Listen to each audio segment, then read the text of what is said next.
Os damos la bienvenida a un espacio de conversaciones sobre las mujeres y la igualdad para conmemorar el día 8 de marzo, Día de las Mujeres. Abriremos diálogos sobre la importancia de desafiar estereotipos de género, fomentar la representación en todos los ámbitos y seguir trabajando hacia una sociedad donde la equidad sea la norma. Por un futuro donde todas las voces tienen el poder de cambiar el mundo. Hoy queremos hablar sobre el concepto de influencer. Según la RAE, es un anglicismo usado en referencia a una persona con capacidad para influir sobre otras, principalmente a través de las redes sociales. Anteriormente, famoso o famosa era el que influenciaba a través de los medios de comunicación, pero sobre todo las revistas, la tele, etc. Por otro lado, tenemos el concepto de los cánones de belleza, que es el conjunto de características del aspecto de un objeto o de una persona que la sociedad percibe y valora como bellos o atractivos. Como último término, masculinidades igualitarias. Son una manera de entender qué es ser un hombre, desde una mirada más sana e igualitaria, tanto para relacionarse con los demás como con uno mismo. Proponen replantear esa idea tradicional de masculinidad para desprender los roles de género que tanto hombres como mujeres van adquiriendo desde la infancia. Así, la masculinidad tradicional, tal y como la conocemos, solo ofrece una forma de ser un hombre, fuerte, seguro, decidido, exitoso y normalmente sin mostrar sentimientos. ¿Cómo ha evolucionado el concepto de influencer a vuestro parecer? Bueno, yo creo que el concepto con el paso del tiempo ha ido teniendo como sus altibajos en función de cómo ha ido avanzando, los ha ido viendo la sociedad. Hubo un momento en que estaban peor vistos, pero hoy día que hay tanta variedad o tantos ámbitos en los que coge el término influencer, es decir, hablan de tantas cosas diferentes y hay de tantos tipos, que no creo que se perciba como algo negativo. Claro, es que ha habido también una diversificación también de las ramas de cómo te llega un influencer.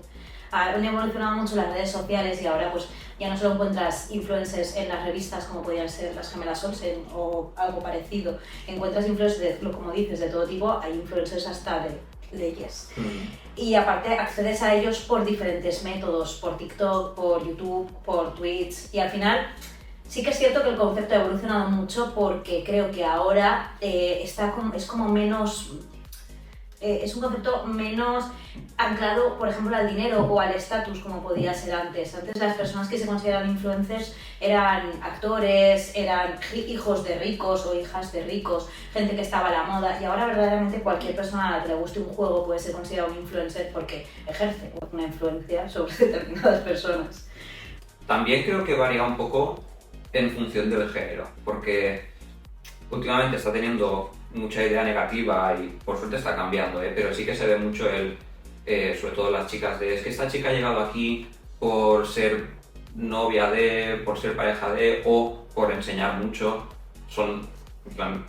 Se está como creando esta mala imagen también, que por suerte hay una parte de la sociedad que está intentando frenar. No sé si es un problema que haya sido tan cambiante en el tiempo, verdaderamente creo que el rol de la mujer como figura de influencia siempre se ha visto muy afectado por las masculinidades de alrededor. Ser hija de alguien que era rico o ser la novia de un futbolista son cosas que tanto podían pasar en los años 90, que leías en las revistas, como pueden pasar ahora, que son personas que parece que se quieran rodear de influencia para ser influencers.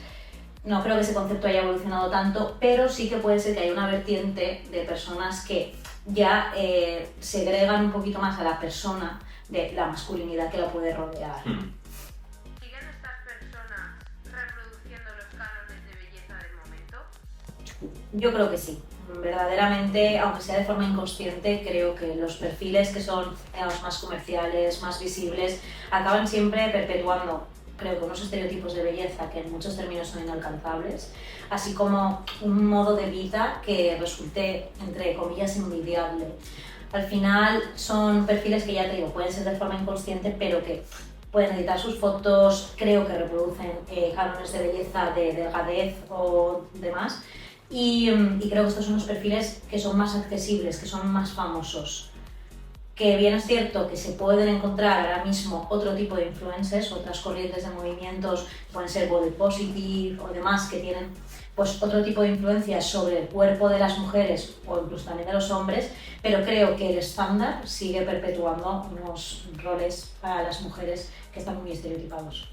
Sí, estoy de acuerdo completamente con lo que dices. Sí que es cierto que respecto a hace unos años, el espectro que abarca el término influencer es mucho más amplio. No es que haya una polarización, sino que abarca más tipos de influencer o más términos que no solo se centran en esa belleza inalcanzable, aunque indiscutiblemente son los que se llevan más me gusta, los que tienen más repercusión, esa vida idónea que todos conocemos, pero cada vez hay un movimiento que va adquiriendo más fuerza, relativo, como tú dices, al body positive, a la aceptación del cuerpo de uno mismo, un poco más diversa que anteriormente, que era únicamente reproducciones de cánones de belleza inalcanzables. Sí, al final antes nadie se planteaba otro tipo de representación del cuerpo, se refiere pues, en redes sociales o en la televisión y demás. Todo el mundo se imaginaba a una actriz delgada y a una actriz que estuviera gorda, solamente podría ser pues haciendo de una actriz gorda, o de una persona gorda.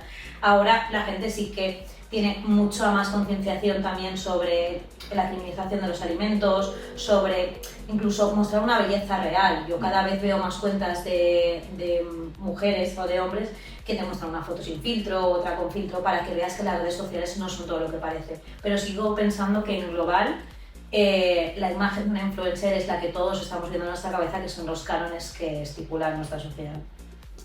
¿Se traslada un cambio generacional hacia unas masculinidades más igualitarias en los nuevos perfiles de influencers? ¿O se sigue manteniendo el patriarcado tal y como lo conocemos? Pues yo volvería a sacar aquí el término de espectro que he dicho anteriormente, y es que no podemos englobar a todos los influencers en una única opinión porque son súper diversas. Entonces yo creo que nuevamente hay un espectro muy amplio, y lo único malo que ha evolucionado peor es que cada vez tienden más hacia los extremos. Entonces, según la opinión que tengas tú, vas a buscar a los influencers que más se corresponden con tu opinión y que normalmente incluso la llevan más al extremo. Con lo que si tú, por lo que sea, te juntas más de opiniones misóginas o de este tipo, vas a acabar viendo a estos influencers y por ende incluso yendo a extremos peores. Pero sí que es verdad que la idea actual es un pelín más amplia y hay perfiles mucho más diversos. Pero como digo, vas a acabar viendo a los influencers que para ti se correspondan con tus ideales, no todos van en un sentido. Claro, es como en verdad una pregunta que tiene dos respuestas. ¿El concepto ha evolucionado? Sí. El concepto ha evolucionado en términos de que cada vez encuentras más diversidad de influencers, como estabas comentando. Pero que se pueda decir que la evolución del concepto ha luchado contra la imagen patriarcal que podían representar los influencers del pasado, no. Porque sí que encuentras varias vertientes de personas que pueden ser de corrientes más feministas o incluso, como comentábamos, body positive y demás, pero en contraposición también puedes encontrar perfiles que sean altamente misóginos o machistas y que perpetúen al final ideas básicas patriarcales, así como antiguas y retrógradas. A mí, sin comerlo ni beberlo prácticamente, me pueden aparecer perfiles de influencers que hablan de body count, de ser una mujer tipo 1, tipo 2 o tipo 3, y entiendo que si están ahí es porque tienen un público. Al final es un proceso de, como decías, y consumir lo que te interesa, y ese amplio espectro de influencers hace que podamos encontrarnos por una parte una lucha contra los esquemas patriarcales, pero además podríamos encontrarnos en contraposición a personas que siguen perpetuándolos. Yo creo que así que ha habido una pequeña evolución en que antes había como cierta impunidad. Los influencers, nadie decía nada porque cada uno podía decir sus comentarios libremente y bueno, es que le ha dicho un influencer y ya está. Hoy día sí que es cierto que hay un mayor activismo, o lo que llamamos la cultura de la cancelación, que es cuando alguien se sobrepasa demasiado, el propio entorno, la propia sociedad, por Twitter, por todos lados, es la que se encarga de cancelar, como comúnmente se llama, a esta persona. Yo creo que es lo único positivo que se está viendo, y no es desde hace mucho, hace 3-4 años atrás no existía para nada y nunca se veían lo que hoy denominamos cancelaciones a influencers por soltar algún tipo de comentarios misóginos. No había ningún filtro en ningunos términos, porque ya no solo que se perpetuaran algún tipo de comentario que fuera nefasto, puede ser a la mujer o demás, sino que antes también se mostraban libremente conductas que no eran, no deberían influenciar a nadie. Vengo de una generación en la que, como dices, los famosos podían hacer, decir, deshacer, y no existía cultura de la cancelación, y además incluso había como morbo dentro de las vidas que podrían ser tormentosas o conflictivas de los influencers. Ahora sí que se puede decir que el propio activismo político, el propio activismo de las redes sociales hace que la gente deba contener más el tipo de comentarios al que debe acceder o no. Y de hecho yo creo que es notorio, incluso sin tirar muy atrás. Hay influencers que lo eran hace 10 años, podría decir nombres como Auronplay, Wismichu, que en redes sociales se comportaban de una manera completamente distinta y soltaban comentarios que hoy día no se atreven a soltar porque saben las represalias que tienen. Y ves cómo han ido evolucionando ciertas figuras en función a lo que la sociedad demanda. Y ahí sí que se ve cierta mejora, cierto control por parte de las figuras públicas. Pues también el tema de los influencers y el personaje. O sea, sí. Eso al final es la gente acaba enmascarando las cosas que quiere hacer y decir, poniendo impunidad por medio y alabando que es un personaje. Da lo mismo que sea un personaje. Tú al final lanzas un mensaje y ahí está la importancia del espectro. No tienes ni idea de quién lo consume ni a quién le afecta. Desde vuestro trabajo, ¿cómo tratáis de trabajar en pro de la consecución de la igualdad?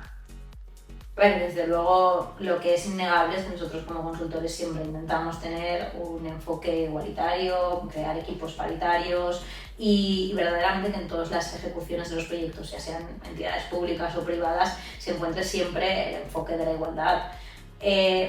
Destacar que verdaderamente yo creo que nuestra labor personal, sobre todo lo que destaca es la inclusión de talleres de sensibilización. Al final, romper las estructuras patriarcales es complicado, es una tarea que se tiene que crear desde la base y nuestra tarea sencillamente es comunicar y trascender la importancia de sensibilizar, de entender el problema, de hacerlo cambiante y trasladarlo eso a todas las entidades con las que trabajamos, las públicas y las privadas. Verdaderamente hay un enfoque que nos ayuda mucho y es que vivimos en una sociedad que cada vez es más consciente de la necesidad de luchar contra el machismo y la violencia de género. Entonces, cada vez desarrollar políticas igualitarias o incluso solamente enfoques igualitarios dentro de proyectos que no sean específicamente de igualdad, yo creo que para nosotros es más sencillo. Sí, aparte no dejamos de trabajar con administraciones públicas que no dejan de ser la voz hacia la ciudadanía y quien tiene que dar ese primer paso siempre. Por tanto, es muy importante que nosotros demos una perspectiva de género e incluso yo desde que entré a trabajar aquí, que es de lo que más se me ha marcado, lo que más importancia se le da en todos los proyectos, da igual de qué tipo sea el proyecto, que siempre hay que tener esa perspectiva. E incluso en el ámbito de la comunicación, bueno, lo más claro son estos podcasts que estamos grabando para el 8M, pero es constante, yo creo. Claro. Aparte nosotros desde nuestro enfoque al final, como dices, aunque trabajemos para entidades públicas o administraciones públicas, nos encontramos en la determinada obligación de incluir un enfoque igualitario, ya sea con lenguaje inclusivo o, como te comentaba, estableciendo, digamos, dentro de un mismo proyecto algo que sea de sensibilización o que esté ampliamente marcado por la igualdad. Cosas que a veces, por las razones que sean, en las competencias no pueden verse tan claras, pero ahí está nuestra labor de gestionar el proyecto de la manera más lógica posible, incluyendo siempre un enfoque que alegue a la igualdad. Bueno, al fin y al cabo, las instituciones públicas no dejan de ser los influencers desde un punto de vista institucional hacia la ciudadanía. Claro, si tú tienes en cuenta lo que es el término en sí mismo, es la capacidad de influenciar a alguien y tus políticas públicas, las que puedes ejercer por lo menos en un ayuntamiento o incluso gestionando como una entidad privada, son capaces de influenciar a la gente, de lanzar un mensaje que sea positivo, que sea igualitario y que al final repercuta en la vida de los demás. Por ello, la importancia de aportarnos todo nuestro enfoque como especialistas para que esta lucha siga siendo siempre así.